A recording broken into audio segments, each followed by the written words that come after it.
Hey there, it's Polly here, with HRT kicking in, and I'm so happy. HRT effects, by the way, God help us, I could put an eye out with these things. So, I've done 500 videos. I didn't think there'd be that many games to review. Oh God, there are. However, I just suddenly had a brief thought, and so I'll just do this as a little tea talk, as it were, except it's not tea, it's actually cider. In a Hello Kitty glass, Lord bless it. But my favourite games from the ones that I have reviewed. So, I've been reviewing board war games and card games and so on. I have been reviewing miniatures games and role-playing games. So let's I'll have a think. So my favourites amongst the role-playing games that I have done for you guys. Okay, so let's say from the old school rules kind of realm. My favourite there has been Castles and Crusades. There are obviously videos on each of these, go and find them. But Castles and Crusades is sort of a re-imaging of Advanced Dungeons and Dragons.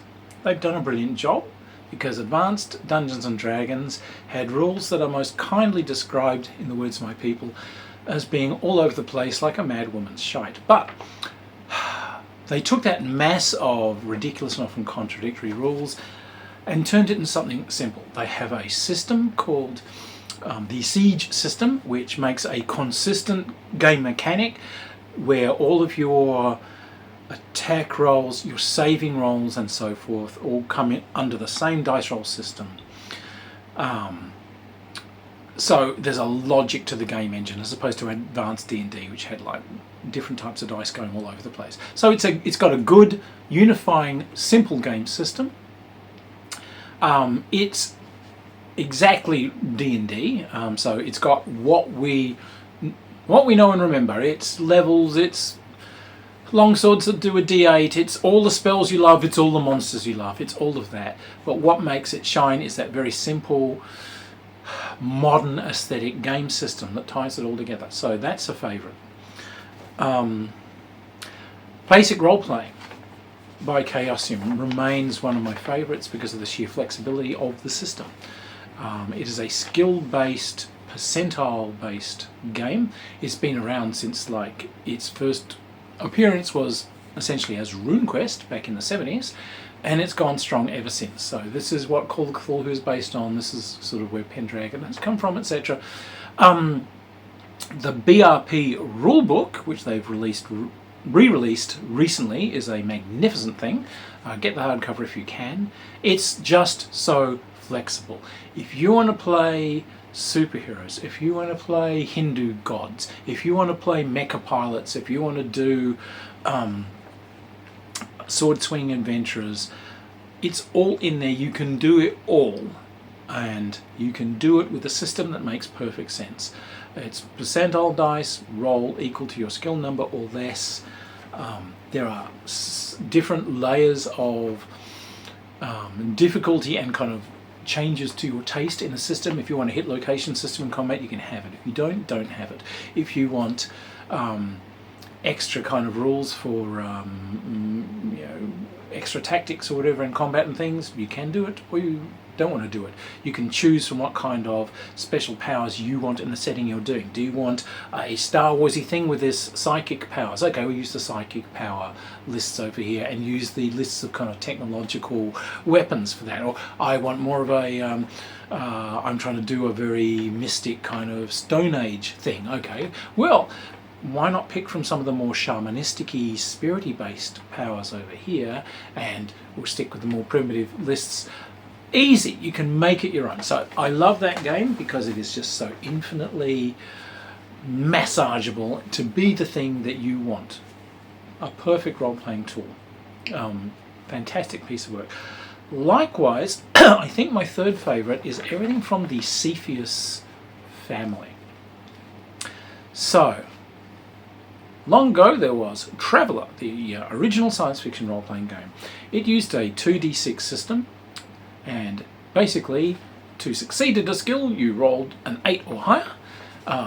If you've got a skill in something, that is a number, and that adds to the dice. So if I have a skill level of 1 in combat rifleman, and I am firing a combat rifle, I roll 2 dice, and I add 1 to the result because of my skill. So if that result is 8 or higher, I have hit. If I have a skill of 3, well, obviously it's way easier to make the roll. It was missing a lot of things. It was kind of... but that kind of simple core mechanic, the 2d6 roll and the skill and so on, nice. Damage in Traveller came off your characteristics. So as you took damage,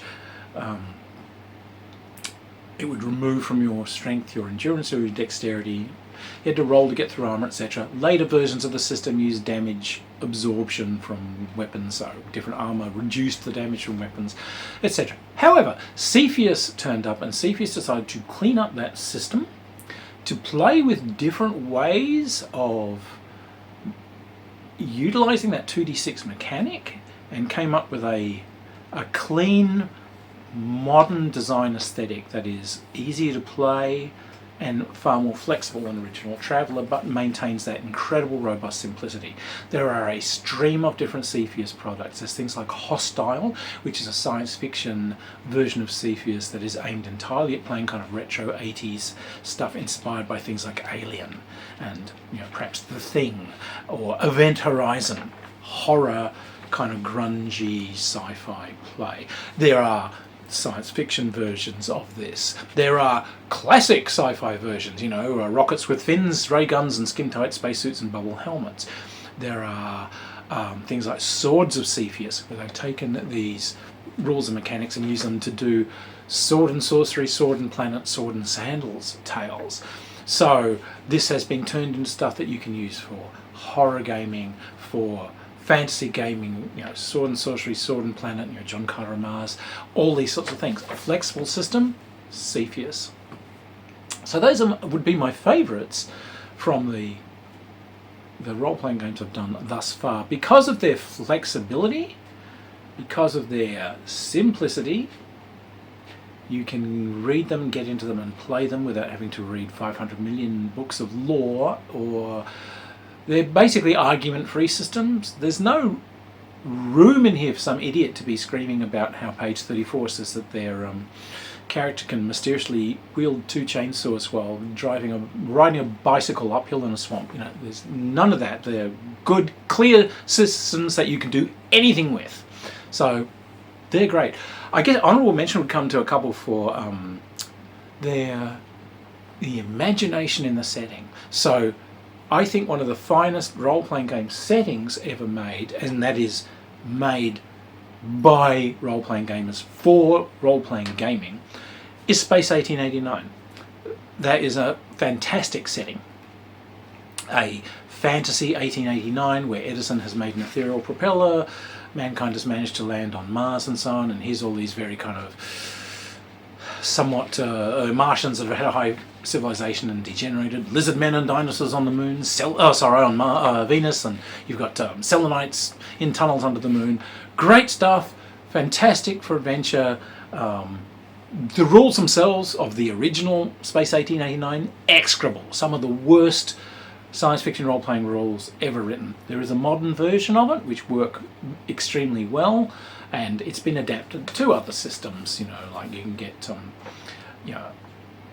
mods, and it is a setting that you can apply to anything. So definite honourable mention to that. And you know, sadly, you know, my favourite for setting is still Empire of the Petal Throne, but the designer died, was revealed to have been a white supremacist and a sodding Nazi, so we shall speak of it no more. So, miniatures games. Now, I love miniature gaming. I love it. That's how I came into the hobby, and I still love it. And there's been some really good, really exciting work in miniatures. Of the stuff that I've reviewed for you guys, my favourites, Strength and Honour, which are the 2mm rule set that I reviewed recently. It gives a fantastic sort of bird's eye view view of generalship. It lets you actually run a battle.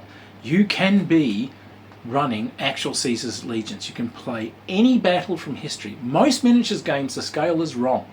So you can't actually go and say, well, I'm going to play, Alexander the Great versus Darius. I'm going to do Gaugamela. You can't do those because the scale would mean you'd need tables 40 foot long and thousands more figures than anyone's got. But this uses individual bases, and each of these is quite a few thousand guys. So a base in this is a legion. So if you're playing like Julius Caesar versus, Pompey Maximus, what have you got? Well, we've got the 13th, the 15th, the 7th Legion, and some auxiliary cavalry and some skirmishers on one side. Great, I've got 7 or 8 bases on my side. That's my army. But it gives you a wonderful overview. Again, they're pretty simple rules, but they're very nuanced. But it really gives you some generalship, and it gives you some interesting flavors between the different armies. It brings in some great things, using, say, for your ancient British troops, you can use the you can either use, say, the chariots as a force to attack with themselves, or you can split them up and use them to beef up the lines of your tribal infantry. Not only, lunging out from the ranks and doing kind of skirmishing attacks or spoiling attacks, but also, because these guys are the nobles, the guys tend to fight better because they're under the eyes of their kings and nobles. So, it's a lovely system, simple to teach, infiniteness, nuance, really great set of rules. On a higher scale, a gentleman's war. So there was a stream of games in the early days which would tend to be sort of colonial games, and their roots are actually in our hobby's origins. So H.G. Wells's Little Wars was a game of they took Britain's soldiers, which were what was available as toy soldiers in 1890, 1900s, would make our armies out of them, and had a fairly stiff and rather awkward set of rules where you'd actually fire spring-loaded cannon at one another to knock over the soldiers. Well, this is in that spirit, just without knocking the soldiers over. But there are also some good fun games that are still played and are still classics, like The Sword and the Flame, which are classic kind of 19th century colonial battles. A Gentleman's War has taken sort of the best elements of these and has made a game that is fun to play, has that kind of 19th century pip-pip and all that feel about it, but has some real gamesmanship in the system.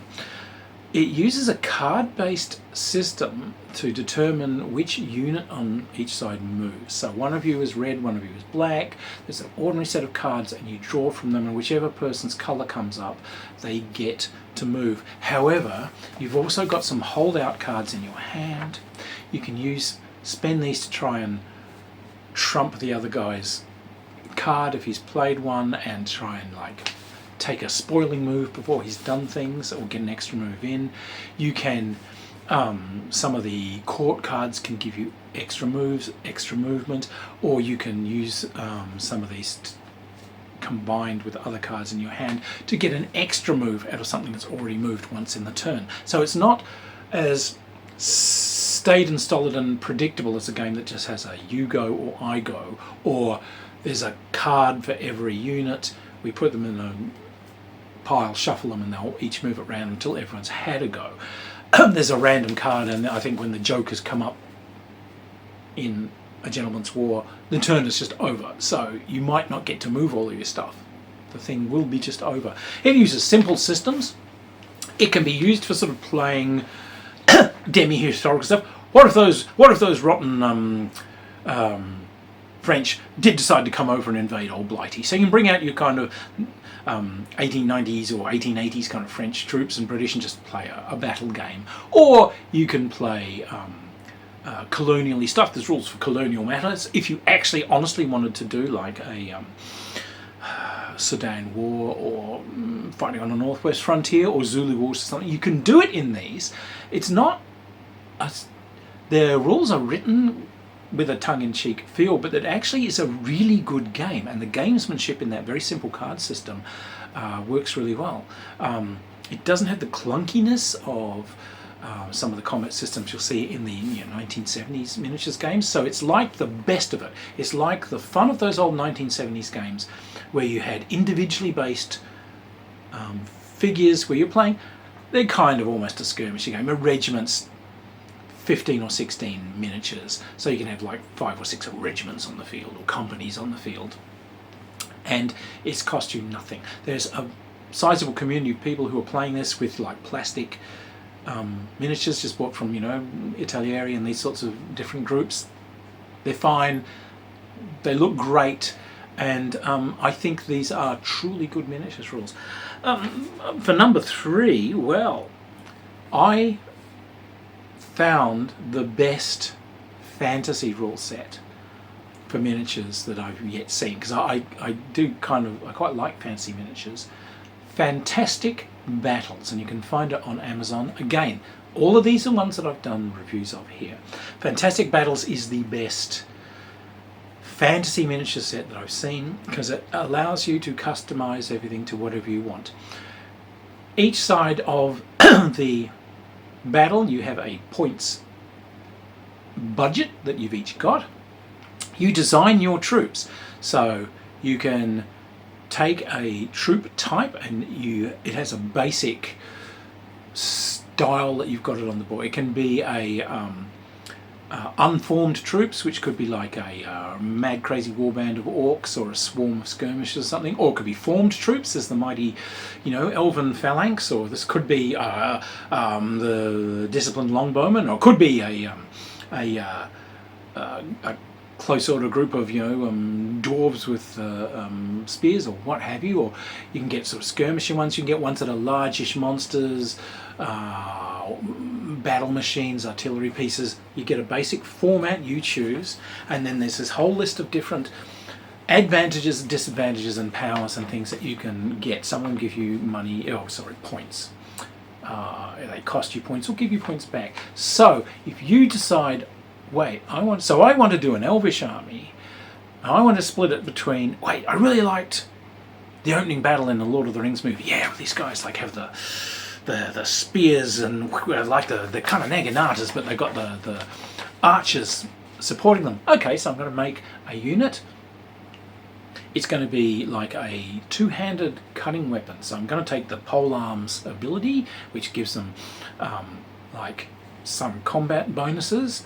But I'm going to say they have integral archers, which allows them to shoot. It's not as good as having a unit that's all dedicated archers, but what I've got is a combat unit that has a missile ability. I want these guys to be pretty heavily armoured, so I'm going to give them the heavily armoured bonus. Great. That gives you a points budget, and each unit that you purchase this will cost you this much. Someone else might decide, right, I want to make... and they've got some good things. Someone's making a halfling army, and someone's right, I want chicken riders, because they'd found a miniature of a little fat halfling on a chook. All right, so this is going to be, they just design halfling skirmishers on chooks. They're not really cavalry. They can't really ride you down, but they're faster than on 2 feet. So what I'm going to do is I'm going to treat them as infantry skirmishers, because they're really just chucking things. They're not really, scythe them down with a sword kind of guys. They're like a skirmishy sort, but they've got a faster movement than normal infantry do, because the chickens can run, but they don't run so well in obviously tangled brush and everything. So all right, that's what we do. We purchase their normal skirmishers. We purchase them a vulnerability in tight terrain, but we give them extra movement, and so you can make whatever you want. The rules are simple. A lot of fantasy things I find they're not playable. There's such a I go you go system that one side can wipe the other out before the other side's had a go. These ones don't. They're obviously made by Gamers Gamer, but the points design system is great. I'm actually going to pick a fourth because I love Sam Mustafa's work. Honor Games. Naval games, his Nimitz naval game is brilliant. It is a World War II naval game that is simple, workable. You can teach to someone in minutes flat. It's got all of the tech information on hundreds of different ships in there, so they've all got different flavours, so it's quite interesting peering through and finding different ships, but everything just works off d6 rolls. You're not having to estimate damage, you're not having to figure out masses of penetration or use slide rules or anything like that. You know, it's the only really workable miniatures game that I've yet seen for World War II. Most of them become too technical too quickly.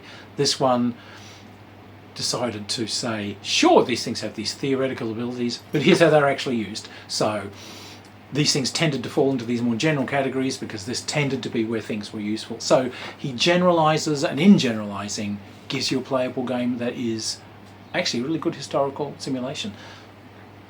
That's a goodie. Again, there's a review on it. Board game wise, you know, like board games, it depends what you like to see. I mean, there's so many out there. My favourites, I have to say, is basically the entire Renegade Legion line by the old Phaser.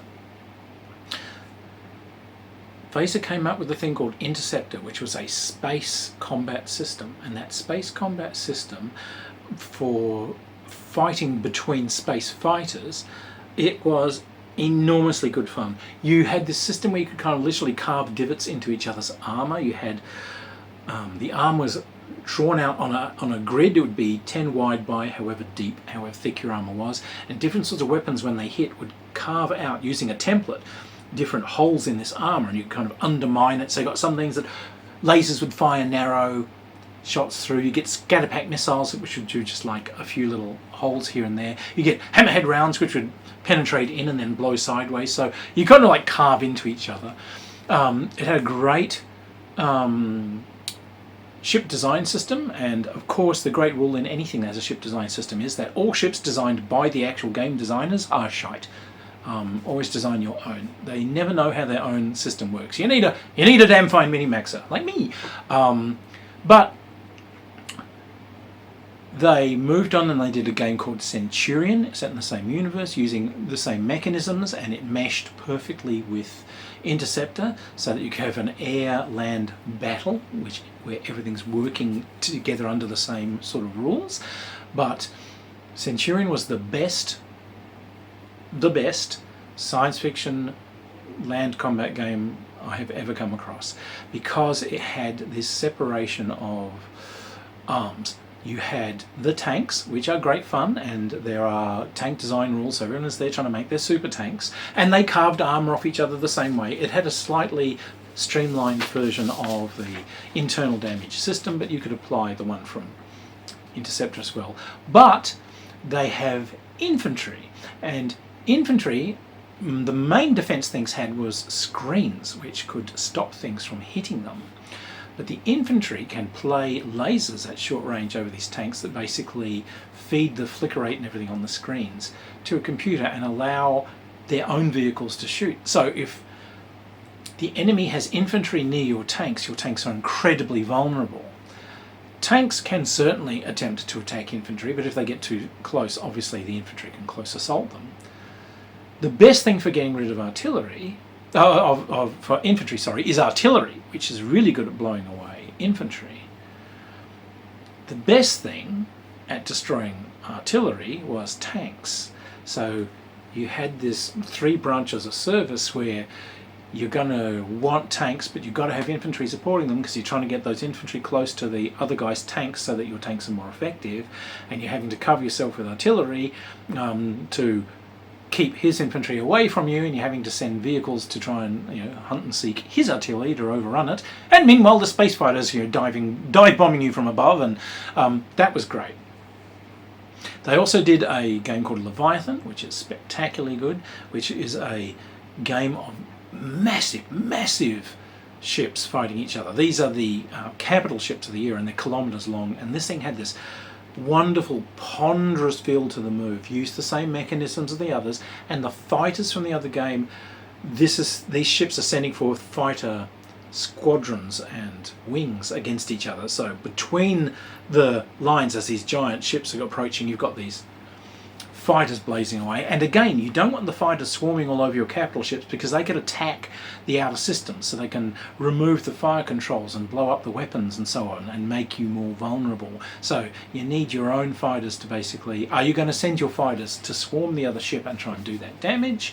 Or are you going to keep your fighters close to you to try and protect yourself? Or are you going to send them out into no man's land and fight a big fighter battle to see who wins, and whoever's trounces the other one can now swarm the person? So yeah, these small unit tactics are coming in as these giant ships are like hammering away at each other. It had a fantastic feel to it. The other game that they put in that little suite was a thing called Circus Imperium, which was a game of racing anti-gravity chariots in an arena, because this had a sci-fi Romany sort of theme. So you've got these anti-grav chariots that are being pulled by carnivorous beasts. It's a chariot race with the added bit where, using the same systems they got in the other games, you can grind away kind of like the armour on the chariots and, you know, possibly kill or injure the driver.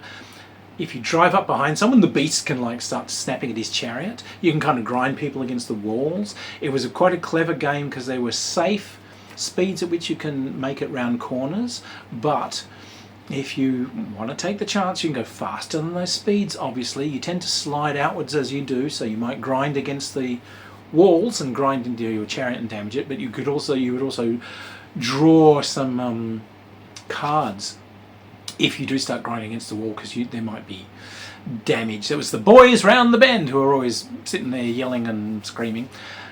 Your beast, you had a set movement. The beasts have hit points, and you have a set movement given how healthy your dray beasts are. But you can lash them with your whip, and if you lash them with your whip, there was a whip deck, and you draw from that, and it can give you extra movement points. Gentlemen, lash your beast. And as you drew cards, you had a number of actions for your driver, and you could use those for drawing cards or attempting actions like attacking other drivers and so on. If you're next to someone, you can try and lash at them with your whip, or try to stab them with your steppy knife or whatever. And but the thing is, as you lash the beasts, you might get extra speed out of them, but you might also start doing damage to them. And as you do damage to them, their basic movement goes down. So if you're trying to keep up your speed, you're going to have to whip them more, which gives you more chance of damaging them. So you literally might end up beating a dead horse as you basically beat these things to smithereens and just aren't going anywhere anymore. But the other thing is that they could also go berserk, and if they went berserk, they took off at insane speed. And certainly that might bash into people and smash people out of your way, but if it's still going when you hit a corner, and it probably is, then you're going to be taking terrible damage from the corner, because these things are just too crazy to slow down. So it was a hilarious racing game, the best racing game I've seen. So Interceptor, Leviathan, Centurion, and Circus Imperium, the Renegade Legion suite of games by Phaser, are, I think, my favourite board games of all time. They were just so well done. I mean, militarily sort of games, if you're looking for a tactical simulation game, I used to love the old Squad Leader, but Squad Leader bogged itself down in lots and lots and lots of rules, sub-rules and whatever. There are a few different replacements for it, but I still enjoy Advanced Squad Leader. I haven't done a review of it because I don't actually have a copy here to review for you properly. It's too expensive to buy, but it is a good game. But as far as like a board game for absolute shits and giggles goes, you can't go past a game, and this is where Wizards of the Coast came from, a game called Robo Rally. I haven't done a review of this one, I will do it for you. Robo Rally is one of the great board games ever made. It was done effectively. The original Wizards of the Coast guys, they came up with Magic the Gathering pretty much really as a way to finance doing Robo Rally, because that's what they really wanted to do. Robo Rally sets out a board, and it's based on it's inspired by the Carl Stalling project. For those of you who were fans of the old Looney Tunes, dun dun dun dun dun dun dun dun dun dun dun dun dun dun. You've got a factory, and there are conveyor belts, there are hydraulic smashers, there are flame bursts and welders, and there are abysses and so on, and there are turntables. So you have these robots, you have a series of cards, and the cards, you're dealt these things, and you have to come up with commands for the robots. The cards have commands on them, such as go forward 1 space, go forward 2 spaces, turn left, turn right, go forward and turn 1 space, turn around. You could also give them commands to shoot, which was great, because they have a little laser on them and all this stuff. But what you do is, the board also has effects. So if you move onto a conveyor belt, at set times, impulses in the turn is split into segments. At set segments, that conveyor belt will move in the direction of the arrows, anyone that's on it. Likewise, a turntable will rotate someone one facing at the set times written, on the board. So everything is like, and you could say one conveyor belt can put you onto another one, which can put you onto a turntable. Where this makes things difficult is you would sit there and you're trying to race, you're trying to get off the end. So you've got like, I think it's 7 cards, you're trying to make like the 4 cards or 3 cards that you can use for your orders for the turn secretly. So you'd look at that, okay, I'm going to go forward, that'll put me onto that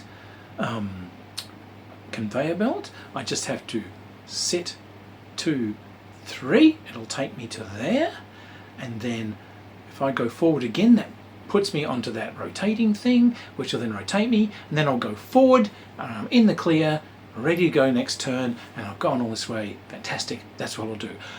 But here's the thing, each of these cards had an initiative on them, and as you played them, the one with the higher initiative kind of goes first.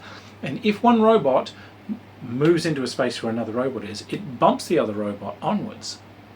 So your best laid plans go to pieces as you end up against a wall and go forward. Well, I can't because there's a wall there, so I just then I go wait, turn left, needlessly turn right again because I wasn't on a conveyor belt I was planning to be, and then step backwards. You haven't gone through this wonderful series of actions. You have instead gone nowhere. But the fun came when people would sort of be bumped into something and they're just swept into.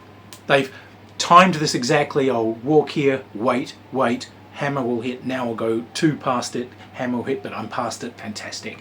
And someone will bump into them and push them 1 further back. So they walk, stand under where the hammer will hit. It hits them. They stand there again. The hammer hits them, and then they walk on, attracting more damage. It was hilarious. A elegantly simple piece of game design, infinitely replayable, one of the best board games ever. I believe it's still out there, but they're planning on doing a Transformers based version of it, which I would advise everyone avoid. That sounds horrible. So yeah, look for from the array of stuff that I have reviewed for you guys over the last couple of years, there's been so many great settings for role-playing games, so many really good ones. Like I said, the ones I'm just giving you here are the ones that have impressed me the most with their replayability and with their adaptability and just their general fun. Everything speaks to people in a set way. So I get it. I'll wake up in the morning, I really want to do a post-apocalypse thing. I really feel like doing a post-apocalypse thing. Gamma worldy, as in weird-ass mutants and, a decaying thing, or more kind of Twilight 2000, the bombs dropped, survivors everywhere. But, you'll go looking for something specific, and that's why we have so many things. But what I've given you has just been my personal favourites based on fun, flexibility, and ease of play, simplicity and cleverness of design, and general flexibility. These are reviewers' choices from what I've seen so far. And I know there's 1,001 things out there that will continue to delight me because I love this hobby and I love the people who make things for people. And the thing that I like most about it is that most gamers know they're not going to make a ton of money when they go out there and design games. So the reason most of these games have been done is because someone had an idea for a way to delight and entertain their fellow gamers. So most of these games are made out of love, and that shines through in them. And that's why I love them, and that's why I love the hobby. Alright everyone, that was just my little bit, and I will hopefully see some of you guys around the games table sometime. I'd love to meet up with people at conventions and all these sorts of things someday, somewhere, somewhen. But until then, look after yourselves and keep on rolling those dice. Okay, he's going to turn off. Bye!